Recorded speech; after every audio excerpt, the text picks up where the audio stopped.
Friends, welcome to my YouTube channel. আজকে আমরা ancient হিস্ট্রির যে টপিকটা পড়বো সেটা হচ্ছে নব্যপ্রস্তর যুগ বা নিউ প্যালিওলিথিক এজ। সেখানে সেই পার্টে কৃষিকাজের যে উদ্ভব হয়েছিল, অর্থাৎ নব্যপ্রস্তর যুগের যে প্রধান বৈশিষ্ট্য, যেখানে মানুষ খাদ্য সংগ্রাহক থেকে খাদ্য উৎপাদকে পরিণত হয়েছিল, যেখানে কৃষিকাজই ছিল মূল ব্যবস্থা, সেই কৃষিকাজের কীভাবে উদ্ভব হয়েছিল এবং তার ফলে সেই সময় কী কী ফলাফল দেখা দিয়েছিল সেটা করব। এরপরের ক্লাসে আমরা নব্যপ্রস্তর যুগের অন্যান্য যে বৈশিষ্ট্য, সংস্কৃতি, এর আগে যেরকম মধ্যপ্রস্তর যুগ, প্রাচীন প্রস্তর যুগ দেখেছি সেগুলো করব। তো ভিডিও স্টার্ট করার আগে বলি, যারা চ্যানেলে ফার্স্ট টাইম ভিজিট করছো তারা কিন্তু অবশ্যই চ্যানেলকে সাবস্ক্রাইব করো, আর সাবস্ক্রাইব বাটনের পাশে থাকা যে বেল আইকন রয়েছে সেখানে অলে ক্লিক করো। তাহলে যখনই আমি কোনো নতুন ভিডিও তোমাদের জন্য আপলোড করব, তার নোটিফিকেশান তোমাদের কাছে পৌঁছে যাবে। যদি ভিডিও ভালো লাগে অবশ্যই ছোট্ট একটা লাইক করো, তোমার বন্ধুদের সাথে বেশি করে শেয়ার করো, যাতে আমার রিচ আরও বেশি করে তোমাদের কাছে পৌঁছায় এবং আরও ভালোভাবে যাতে আমরা প্রিপারেশন করতে পারি। তো চলো আজকে ক্লাস শুরু করা যাক। প্রথমেই দেখে নেবো এই যে নব্যপ্রস্তর যুগ যে সময়টাকে বলা হচ্ছে, সেই সময়টা কত। নব্যপ্রস্তর যুগ সেটাকে, সেই সময়কে ঐতিহাসিকদের মতে বলা হয় যে, যদিও এটা প্রাগৈতিহাসিক যুগ, তো প্রাগৈতিহাসিক বা ঐতিহাসিক তাদের মত অনুযায়ী কৃষিকার্যে যেখান থেকে উদ্ভব হচ্ছে এবং নগর অর্থাৎ স্থায়ীভাবে যে বর্তমান নগরের সাথে সেই নগরের তুলনা করাটাই বৃথা, কিন্তু মানুষের স্থায়ী যে বসবাস, তার যে মধ্যবর্তী যে একটা পর্যায়ে স্থায়ীভাবে বসবাস তো করতে শুরু করছে কৃষিকাজের সঙ্গে সঙ্গে, কিন্তু সেটা গ্রামীণ সভ্যতা অর্থাৎ নাগরিক জীবনের যে শুরু, তার আগের যে পর্বত সেটাকে বলা হচ্ছে নবপ্রস্তর যুগ। নবপ্রস্তর যুগে যেটা যদি কালসীমা বলা যায়, তাহলে বলা যায় যে খ্রিস্টপূর্ব ৮,০০০ থেকে ৩,০০০ অব্দ পর্যন্ত এই সময়টাকে বলা হয়। এখানে কিন্তু যে প্রস্তর যুগ হলে বলা হচ্ছে, মানে এখানেও পাথরের ব্যবহার ছিল, অবশ্যই ছিল, কিন্তু পাথরের ব্যবহারে অনেক পরিবর্তন এসেছিল। এখানে ডাইরেক্ট পাথর না ব্যবহার করে সেটাকে পালিশ করে ব্যবহার পাথরের কার্য আরও বেশি সৌন্দর্যায়ন, আরও বেশি সূক্ষ্ম অস্ত্র এগুলো কিন্তু এই যুগের প্রধান বৈশিষ্ট্য ছিল। এছাড়াও কি এখানে কৃষি যে বিকাশ সেটা একটা ছিল।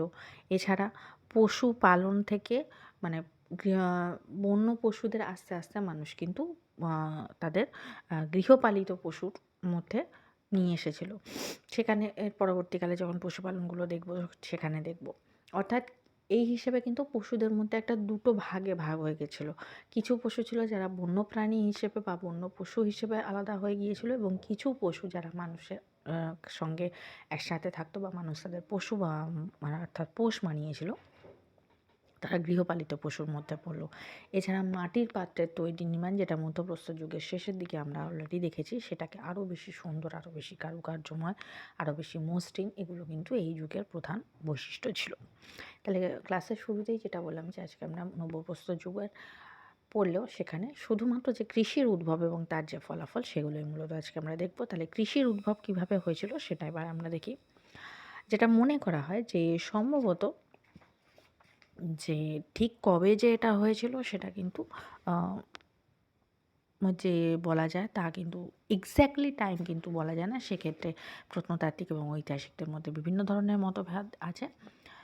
যেটা মনে করা হয় যে মধ্যপ্রাচ্যের এক বিশেষ পর্বে বা বিশেষ জায়গায় বা একটা সীমিত এলাকার মধ্যে কিন্তু এই কৃষির উদ্ভব ঘটেছিল। তার প্রধান কি এবং এক্ষেত্রে কিভাবে এটা হয়েছিল সেটা হচ্ছে যে কৃষিকার্যে ব্যবহৃত যে বীজ সেটা কোথা থেকে এসেছিলো। আগে কী ছিল, মানুষ বিভিন্ন জায়গায় ফল মূল খেত এবং খেয়ে সেগুলো ফেলে দিত, এবং ফলের বীজ যদি কোনো জায়গায় পড়ে সেখান থেকে কিন্তু নতুন গাছ হয়।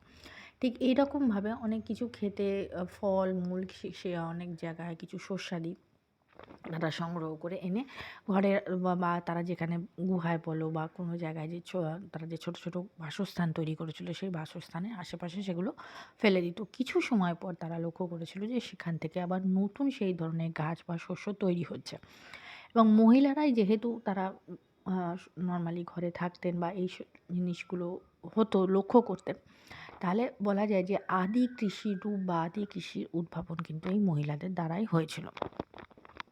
এবং আস্তে আস্তে এইভাবে যে মানে যেটা একদম ন্যাচারাল প্রসেসে বা একটা অবহেলার মধ্যে তৈরি হয়েছিল, সেটা কি আস্তে আস্তে দেখা গেল যে খাদ্যের জন্য আশেপাশে না ঘুরে বেরিয়ে যে খাদ্যটা সংগ্রহ করা হচ্ছে সেটাকেই যদি আবার নতুনভাবে চাষ করে বা সে বীজগুলোকে রোপণ করে একটু যদি পরিকল্পিতভাবে সমস্ত কিছু ব্যবস্থা করা, তাহলে সেখান থেকে তার অনেক গুণ বেশি পরিমাণ খাদ্য পাওয়া সম্ভব।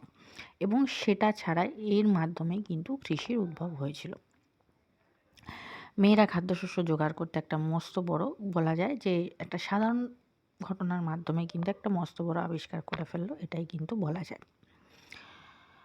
মেয়েরা সেই হিসেবে বলা যায় যে আদি কৃষি যাদের বলা হচ্ছে তাহলে কিন্তু মহিলারাই কিন্তু এই আদি কৃষকের ভূমিকা পালন করেছিল।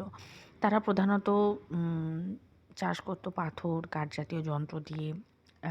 বিভিন্ন জায়গায় অস্তিত্ব পাওয়া গেছে যে মেয়েরাই বিভিন্ন শিকড় খুঁজে নিয়ে আসতো, তারা সেগুলো আবার এসে রোপণ করতো এবং পরবর্তীকালে যে ফসল উৎপন্ন হতো সেগুলোকেও তারাই কাটা, বাছা, ঝাড়াই, মানে যাবতীয় যা জিনিস সেগুলো কিন্তু মহিলারাই করত।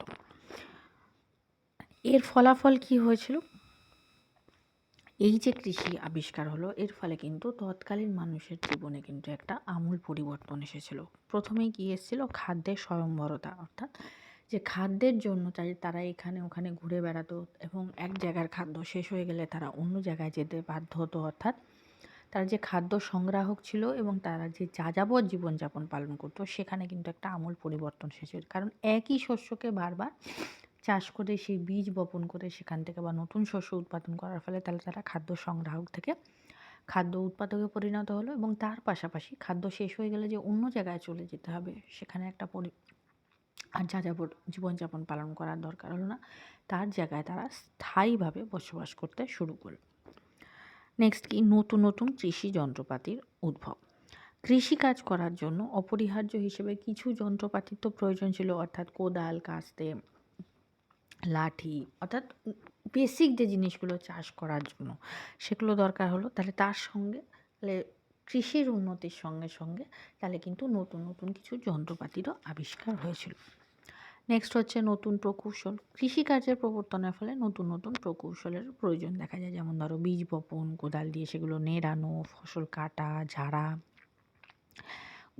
শস্যগুলো মজুত করা, তার জন্য একটা গোয়াল, মানে যেটাকে গোলায় যে সবজি মানে শস্য মজুত করা সেরম, সেগুলোকে অনেক সময় কি হয়, আমরা এখন দেখব অনেক স্টোর করে রাখতে গেলে সেগুলোকে মানে ফ্রাই বলা যাবে না, সেঁকে রাখা আর কি।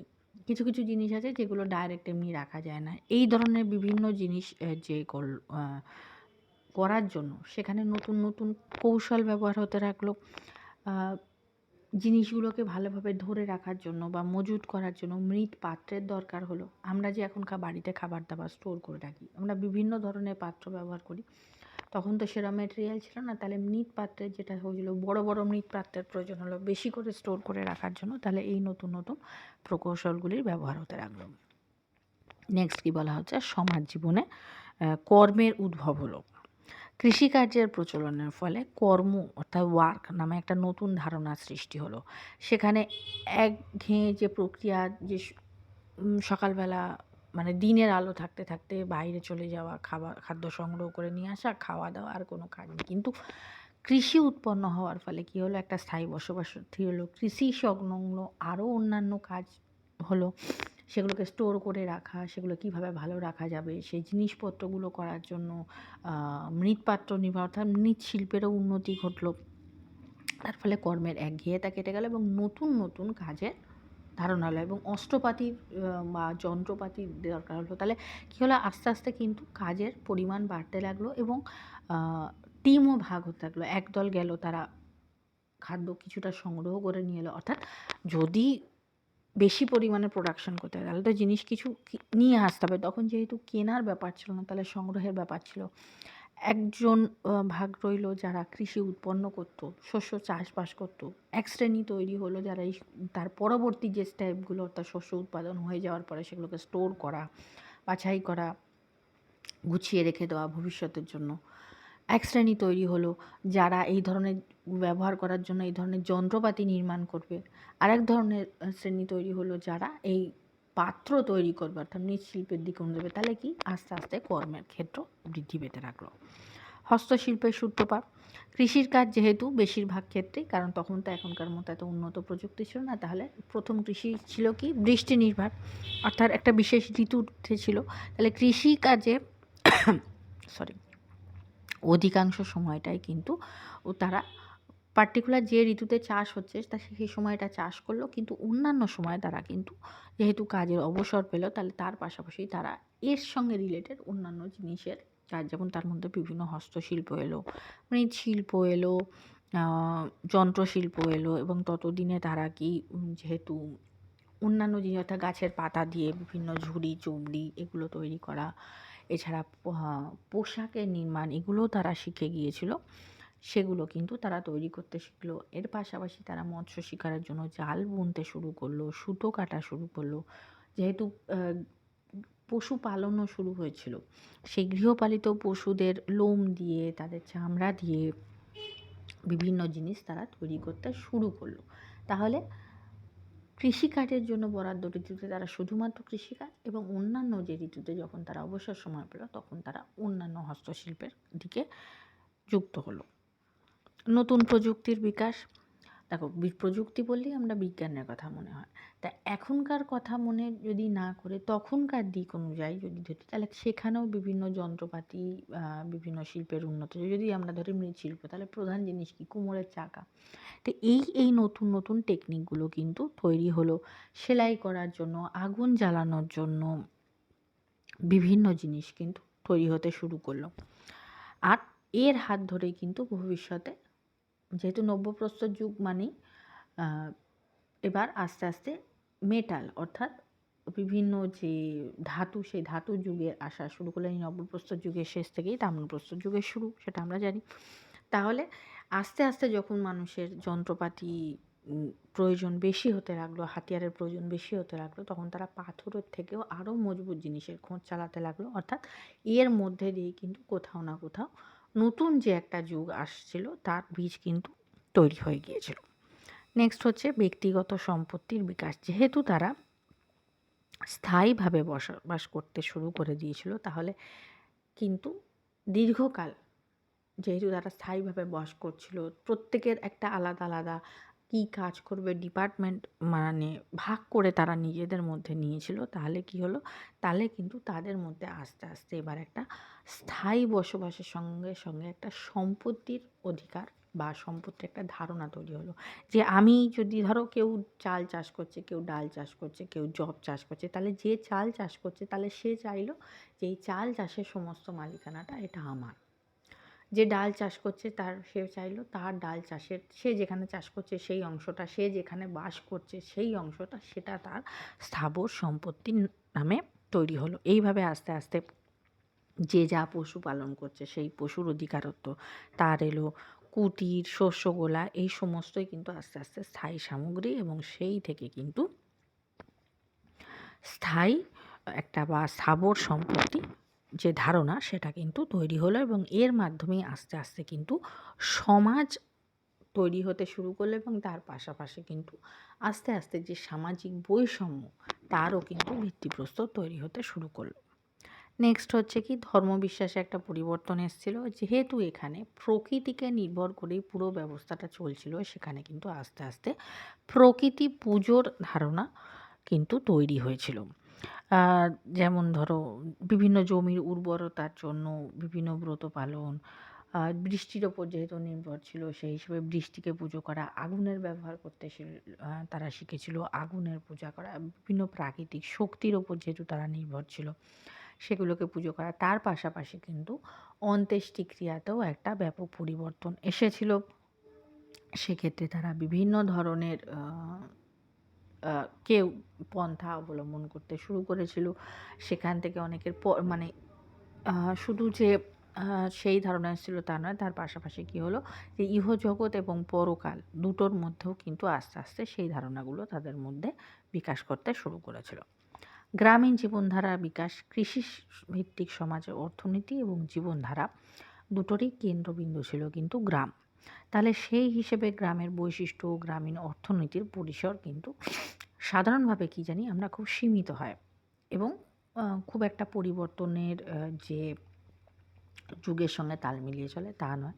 কিন্তু তা সত্ত্বেও কিন্তু সেখানে কিন্তু আস্তে, আস্তে দেখা যায় যে এই গ্রামীণ সভ্যতার মধ্যে দিয়েই কোথাও না কোথাও কিন্তু আস্তে, আস্তে ভবিষ্যতের নাগরিক জীবনের সূত্রপাত ঘটছিল। লাস্ট কি নদীমাতৃক সভ্যতার উদ্ভব ও প্রসার। প্রথম দিকে কৃষিভিত্তিক যে সমাজ গড়ে উঠেছিল সেটা ঋতু নির্ভর বা বৃষ্টি নির্ভর হওয়ার পরেও কিন্তু আস্তে, আস্তে দেখা গেল যে এই সভ্যতা, গ্রামীণ সভ্যতাগুলো আস্তে, আস্তে কিন্তু দেখলো যে পার্টিকুলার একটা টাইমে তারা কত খাদ্য স্টোর করে রাখবে। একটা সময় দেখা গেল যে বছরে একটা সময় আসছে যে তখন তাদের যে মজুত করা খাদ্য সেটা কিন্তু আস্তে, আস্তে কমে যাচ্ছে। তখন তারা আস্তে, আস্তে কী শুরু করলো যে সময়ের যে ঋতুটা বৃষ্টি হচ্ছে সেই বৃষ্টির সময় বৃষ্টিপাতের ওপর নির্ভর করে তারা চাষবাস শুরু করলো এবং তারা আস্তে, আস্তে নদীর দিকে তাদের বসবাসটা বাড়াতে শুরু করলো। কারণ নদীর ধারে বিভিন্ন করলে তার বিভিন্ন উপযোগিতা রয়েছে। প্রথমত হচ্ছে পানীয় জলের সুবিধা, দূর থেকে আনতে হতো না। দ্বিতীয়ত হচ্ছে নদীর মধ্যে যে বিভিন্ন ধরনের মাছ ছিল সেগুলো তাদের খাদ্যের তালিকার মধ্যে যুক্ত হলো। তৃতীয়ত এই নদীর জলকে কাজে লাগিয়ে সেচ ভিত্তিক হিসেবে কাজে লাগিয়ে যে সময় বৃষ্টির অভাব থাকবে সেই সময়তেও চাষাবাদ করার জন্য কাজে লাগবে। ব্যবসা বাণিজ্য তো পরে আসবে, কিন্তু এগুলো হলো তাহলে এই হিসেবে আস্তে আস্তে কিন্তু ক্রমশ নদী কেন্দ্রিক বা নদীমাতৃক সভ্যতার উদ্ভব হতে শুরু করেছিল, যেগুলো পরবর্তীকালে আমরা দেখেছি যে টাইগ্রিস ও ইউফ্রেটিস নদীর তীরে মেসোপটেমিয়া সভ্যতা, নীল নদের তীরে মিশর সভ্যতা, ভারতবর্ষের সিন্ধু নদের তীরে সিন্ধু সভ্যতা, হোয়াংহো ইয়াংসি সিকিয়াং নদীর তীরে চৈনিক সভ্যতা, এইগুলো কিন্তু সবথেকে গুরুত্বপূর্ণ ছিল এবং এই সমস্ত সভ্যতাগুলোতেই কিন্তু একই বৈশিষ্ট্য ছিল, সেটা হচ্ছে কি সেচে উন্নতি, নদীকে কেন্দ্র করে সভ্যতাগুলো গড়ে ওঠায়, তার ব্যবসা বাণিজ্য, কৃষিকাজ, অর্থনীতি সব দিক থেকেই কিন্তু উন্নতির চরম সীমায় পৌঁছেছিল। তার ফলে কী হলো এবং ধীরে ধীরে সেটা মানুষের জীবিকা এবং অর্থনৈতিক সমৃদ্ধিতে পরিণত করেছিল। তাহলে এটাই বোঝা গেল যে কৃষিকে কেন্দ্র করে কৃষির পরিবর্তনের সাথে সাথে মানুষের কিন্তু জীবনযাত্রার ক্ষেত্রে কিন্তু একটা আমূল পরিবর্তন এসেছিল। তাহলে আজকের ভিডিও এই পর্যন্তই। যদি ভিডিও ভালো লেগে থাকে তাহলে অবশ্যই ভিডিওকে একটা লাইক করো। যারা চ্যানেলে নতুন, চ্যানেলকে সাবস্ক্রাইব করো আর সাবস্ক্রাইব বাটনের পাশে থাকা যে বেল আইকন রয়েছে সেখানে অলে ক্লিক করো, তাহলে যখনই আমি কোনো নতুন ভিডিও তোমাদের জন্য আপলোড করব তার নোটিফিকেশান তোমাদের কাছে পৌঁছে যাবে।